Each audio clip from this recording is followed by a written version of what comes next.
नमस्कार दोस्तों। नमस्कार। आज हमारे शीर्ष गुरुदेव जो बैठे हुए हैं, ये बहुत अद्भुत व्यक्ति हैं, बहुत ही प्रतिभाशाली व्यक्ति हैं और इन्होंने आज नववर्ष के दिन पर अपना सुविचार एक कविता के माध्यम से प्रस्तुत किया है और बहुत ही सुंदर कविता है। उस कविता के पीछे बहुत गहरा संदेश है दोस्तों। हम तो पूरी बातें बता नहीं सकते, बस हम कविताओं को पढ़ सकते हैं और कविता के भाव हमारे मन में आ रहे हैं, समझ रहे हैं हम इस भाव को, लेकिन सर उसको विस्तृत रूप से अपनी कविता का भाव स्पष्ट करेंगे। तो चलिए एक बार इनकी कविताओं पर नजर डालते हैं। तो अभी नववर्ष आया नहीं, अभी नववर्ष आया नहीं तो नववर्ष की बधाई दे कैसे भाई, अभी तो नववर्ष आया नहीं।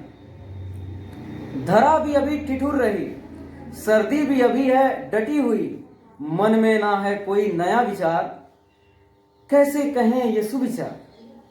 न खिले हैं पुष्प अभी, न भौरों का गुनगुनाना है, अभी नए न पत्ते आए पेड़ों पर, सिकुड़ा है हर कोई अपने ही डेरों पर। कुहरों ने जकड़ा है पथ को, सर्द हवा का पहरा है, रंग नहीं कहीं उदासीन सा चेहरा है, न बदली ऋतु न बदला मौसम का पहरा है, न सूरज का चमक अभी गहरा है। थोड़ा सा अभी इंतजार करो, थोड़ा सा अभी इंतजार करो, चैत मास में नई हरियाली आएगी, तभी ये नववर्ष मनाई जाएगी और ये नववर्ष साथ में ढेर खुशियां लाएगी। तो दोस्तों, हम तो इस जंजाल में और जाल में, अंग्रेजों के जाल में फंस करके ये 1 जनवरी मनाते हैं। नया क्या है इसमें? हमें तो नहीं लगता, कुछ नयापन का आभास नहीं होता। पौधों के पत्ते झड़ने वाले हैं, फूल मुरझा रहे हैं, जड़ता दिख रही है चीजों में, चीजें नष्ट हो रही हैं। और हमारा जो नया वर्ष आता है, जैसा कि सर की कविताओं का भाव है, हमारे वर्ष नए वर्ष चैत मास में, वहां तो पौधे हरे भरे रहते हैं, पौधों पर कलियां पुष्प से वृक्ष लदा हुआ होता है और भीनी भीनी उस पुष्प की खुशबू पूरे माहौल में बिखरी हुई होती है और हमें तरोताजा करती है, हमें नयापन लाती है। वे सारे पर्यावरण नए होते हैं, हमें भी नई उमंगें होती हैं। तब अगर हम नया साल कहें तो वो सही है। आज हम किस भाव में और क्या नया साल मनाते हैं, तो सर थोड़ा सा और स्पष्ट करेंगे, क्योंकि कविता सर की ही है, सर की ही गहराइयों, दिल की गहराइयों से ये निकली हुई आवाज है, विचार है, तो सर ही उसको अच्छे से एक्सप्लेन कर सकते हैं। तो सर प्लीज एक्सप्लेन। नमस्कार। जैसा कि आप देख रहे होंगे, आज हमारे साथ 2 लोग और जुड़े हुए हैं, वो भी अपने आप में एक पारंगत अध्यापक हैं, रमे छमे हुए हैं। आप श्री सुनील कुमार भास्कर प्रधानाचार्य जी के रूप में कार्यरत हैं। आप श्री कमलेश जायसवाल जो कि मैथ और विज्ञान के काफ़ी सर्वश्रेष्ठ शिक्षक हैं, काफ़ी ज्ञानवर्धक जानकारियां रखते हैं। तो फिलहाल में कल मेरे मन में एक विचार आया कि आखिर इस 1 जनवरी को लोग इतनी उत्साहवर्धन के साथ क्यों मनाते हैं। हालांकि हम भारत में रहते हैं और हमारी संस्कृति कुछ अलग है, हमारी जो प्रकृति का जो अपना एक आयाम है कुछ अलग है। तो हम क्यों 1 जनवरी मनाने में तुले हुए हैं? क्यों हमारी अक्ल बह गई है नकल करने में, मतलब वेस्टर्न कल्चर को क्यों हम फॉलो अप कर रहे हैं? सही। किसके दबाव में? हम अपने अस्तित्व को भूलते जा रहे हैं, बस दूसरे को देख रहे हैं। Just we are imitating others, दूसरे को हम नकल कर रहे हैं। तो मेरे मन में एक विचार आया और उस विचार को मैं अपने कविता के माध्यम से व्यक्त किया, ताकि मैं आप सभी के समक्ष, आप सभी के सम्मुख उसको प्रस्तुत कर सकूं। तो हमारी कविता को हमारे सर के द्वारा प्रस्तुत की गई, जैसा कि आप लोगों ने सुना। तो मैं बताना चाहूँगा कि इस 1 जनवरी में हमें क्या नया देखने को मिलता है, जो हम बहुत ही उत्साह, बहुत ही एनर्जेटिक हो जाते हैं अपने आप में, और मुझे नहीं लगता कि इसमें कुछ नया दिखता है या नया होने का आभास होता है।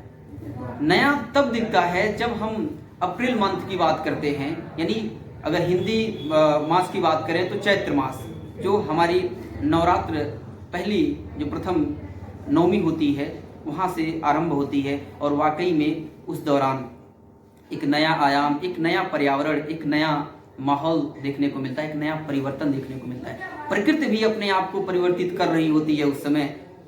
नए नए पत्ते, जो कि कविता में आप लोगों ने सुना ही होगा, नए नए पत्ते हरियाली भरी हुई दिखाई देने लगते हैं, मौसम नया होने लगता है, हमारी जो शरीर है, हमारा जो तन है वो भी परिवर्तित होने लगता है, हमारा जो आसपास इर्द गिर्द जो हमारा माहौल है, पर्यावरण है, वो भी परिवर्तन होता रहता है। सारी चीज़ें लगभग परिवर्तन होती रहती हैं। आप देखते होंगे जो जमींदार हैं या जो भी बड़े लोग हैं, उनकी जो सत्र होती है वो अप्रैल से शुरू होती है, क्योंकि हम भी अगर पास होते हैं हमारा भी रिजल्ट अप्रैल महीने में ही मिलता है, क्योंकि अप्रैल महीने के बाद से एक नया साल, एक नया सत्र आरंभ होता है। तो हम उसको फॉलो अप करेंगे, हम अपनी संस्कृति को फॉलो अप करेंगे, ना कि हम वेस्टर्न कल्चर को फॉलो अप करेंगे। अभी तो हम सभी अपने घर में एकदम ठिठुरे हुए हैं, धरती हमारी जो धरा है वो एकदम ठिठुरी हुई है, हम एकदम सिकुड़े हुए हैं और दुबके हुए हैं अपने घरों में। पूरा मार्ग, पूरा पथ कोहरों से ढका हुआ है, सर्द हवाओं का पहरा है, न सूरज में गहरा चमक है। तो हम किस चीज़ की हम बात करें, न फूलों का बढ़िया से खिलना है, पुष्प भी अभी वो भी मुरझा गए हैं, उनमें भी अभी परिवर्तन नहीं रहा जो देखने को मिलता है हमें अप्रैल मंथ में। तो फिलहाल में हमारी जो नया जो वर्ष होगा वो अप्रैल से ही होगा, चैत्र मास से शुरुआत होगा। तो आप सभी को अग्रिम हम बधाई देना चाहेंगे। हालांकि चैत्र मास नहीं आया है, फिर भी मैं अग्रिम बधाई देना चाहता हूँ आज ही के दिन। आप लोग मनाइए, ठीक है, मैं नहीं कह रहा हूँ मत मनाइए, लेकिन जो चैत्र मास का प्रथम तिथि होता है, शुक्ल पक्ष प्रथम प्रतिपदा, वहाँ उस तिथि को भी उल्लास के तरीके से, उत्साहवर्धन के तरीके से मनाएं, ताकि हमारी संस्कृति भी का अस्तित्व जो है बना रहे।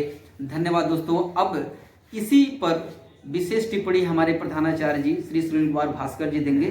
कृपया आप लोग इन्हें अच्छे से सुने। सर, क्या कहना चाहेंगे आप इस? सबसे पहले नववर्ष की ढेर सारी शुभकामनाएं सभी लोगों को, सभी भाइयों को। जैसे मेरे कहने का मतलब ये है, जो आपने अपना सुविचार प्रस्तुत किया है, ये आपकी स्वयं की विचार है। जी जी बिल्कुल, ये स्वयं की विचार बहुत अच्छा है। जैसे कहने का मतलब ये है, जिस तरह से प्राकृतिक प्रकृति का नियम है, जैसे ठंडी के बाद गर्मी आता है, इस तरह से मौसम चेंज होते रहते हैं। इंसान को समय को देखते हुए अपने अंदर जो है चेंजिंग उसको लाना चाहिए। और जैसे पहले की मजबूरी रही होंगी, तो पहले की परिस्थितियाँ क्या रही होंगी, उसको हम लोग एक ज्ञान के रूप में एक अधिग्रहण किए हुए हैं। तो समय आ गया है जब उसकी सत्यता हम लोग को पता चल गया है, किसको कब यूज करना है, कब मनाना है, कब नहीं मनाना है, उसी के अनुसार जो उसको भी चेंज कर देना चाहिए। जब पहले समझ में नहीं था तो हम लोग मना रहे थे, लेकिन जब उसके बारे में हम लोग को एकदम रियलिटी पता हो गया है, तो उस चीज़ों को हमको कहीं जो है बदलना चाहिए और नई चीज़ों को उसमें समावेशित करना चाहिए। जी जी बिल्कुल, क्योंकि ये संतुलित होती हैं। संतुलित होते हुए भी जब हम अपनी मौलिकता का उसमें एक समावेशन करते हैं, तो कुछ नई जानकारियां सामने निकल करके आती हैं। बिल्कुल, और उसी जगह जो हमको सत्यता के बारे में पूरी तरह से जानकारी होती है। ये बात है कि पहले लोगों के अंदर जानकारी नहीं थी, ये तो क्लियर है, लेकिन कुछ हम लोग नेचुरली जैसे पेड़ पौधे समय के अनुसार जो है हरे भरे हो जाते हैं, और उस समय ऐसा होता है कि उनके पत्ते गिर जाते हैं। तो उन्हीं को देख करके हम लोग को कुछ अपने आप में परिवर्तन करने की जरूरत है। सर ने बड़ा भाव दिया है अपने वाक्यों के माध्यम से। लास्ट का इनका वाक्य बहुत ही प्रभावशाली रहा। सर कह रहे हैं कि मतलब हमें चीज़ों को देख करके, कम से कम आदमी बदलाव नहीं ला पा रहा है, वो आसपास की चीज़ों को देख करके बदलाव ला सकता है। और जब पत्ते नए होते हैं, वृक्षों पे नई नई कलियां आती हैं, और यहाँ तक कि हमारे शरीर में भी कुछ चीजें जो होती हैं नई पुथल पुथल होती रहती है। जब हरियाली चारों ओर बिखरी हुई होती हैं, पौधे पुष्प से लदे हुए होते हैं, भीनी भीनी खुशबू से समाज और पर्यावरण को सुगंधित करते रहते हैं, तो हमें भी प्रेरणा जगनी चाहिए कि हम भी कुछ ऐसा हमारे अंदर गुण हो, कुछ हमारे अंदर भी नयापन हो, हमसे भी कुछ झलक निकले ताकि प्रकाशवान बने हमारा समाज। तो सर के भाव बहुत ही बेहतर हैं, इनको आप समझिए।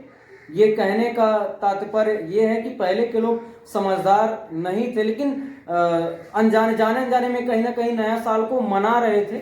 लेकिन कम से कम अब तो पता चल गया कि नए का मतलब क्या। नया तब है जब नया आपका साथ दे। अरे नया तो वो होगा जिस वक्त में केवल मनुष्य ही न चाहे। अरे नया होने के लिए पेड़ पौधे भी झूम उठते हैं, वो वृक्ष, वो कलियां, वे सारे माहौल नयापन में रहते हैं और नया साल मनाते हैं। उस वक्त जो अगर हम मनाएं तो 4 चांद लग जाएंगे, पूरा माहौल का साथ मिलेगा, प्रकृति के हर एक कड़कड़ का, हर एक जन का, हर एक उसके क्रिएचर का, हर एक उसके अदाकारी का साथ मिलेगा, उसके द्वारा बनाए गए समस्त सृष्टि का साथ मिलेगा दोस्तों। और उस वक्त हमारा जो नया साल बहुत ही आनंददायी रहेगा, मजा आ जाएगा। वाह वाह वाह। तो बहुत धन्यवाद बढ़िया, दोस्तों, बहुत बढ़िया बात। धन्यवाद आप सभी ने बताई, आप सभी का बहुत बहुत आभार, दिल के गहराइयों से धन्यवाद। जैसे हमारे सर जी ने चाँद लगा दी। बिल्कुल बिल्कुल, हमारे सर कहने का मतलब ये है भाषा और विचार। तो विचार पे भाषा हावी होगा, आप भाषा पे विचार हावी। बिल्कुल, कहने का मतलब ये एक दूसरे के पूरक नहीं है, दोनों एक अनुकरण का एक माध्यम है, एक दूसरे को सीखने का बताने एक के माध्यम है। लेकिन कहीं कहीं विचार से अगर कोई काम हम लोग करते हैं तो वह सुव्यवस्थित ढंग से वो सही होता है। कोई कहीं पे अगर जो भाषा के माध्यम से करते हैं तो भाषा के बड़बोलेपन में आ करके अच्छा काम को, अच्छे विचार को ही हम लोग गलत कर देते हैं। वाह, सही बात। क्योंकि जो भी काम करना है वह एक पोर्टफोलियो की तरह एक जो है नियमबद्ध होना चाहिए और खाकाबद्ध होना चाहिए और समय और टाइम का मैनेजमेंट होना चाहिए। पूरी तरह से इसका ध्यान दे करके जब हम किसी काम को करते हैं तो उसमें दोनों का जो है एक समावेशित भागीदारी होता है। धन्यवाद। पुनः आपका हृदय की गहराइयों से धन्यवाद, आभार आप दोनों का। तो चलिए आज इस वीडियो में इतना ही रहा, मिलते हैं नेक्स्ट वीडियो में, तब तक के लिए धन्यवाद।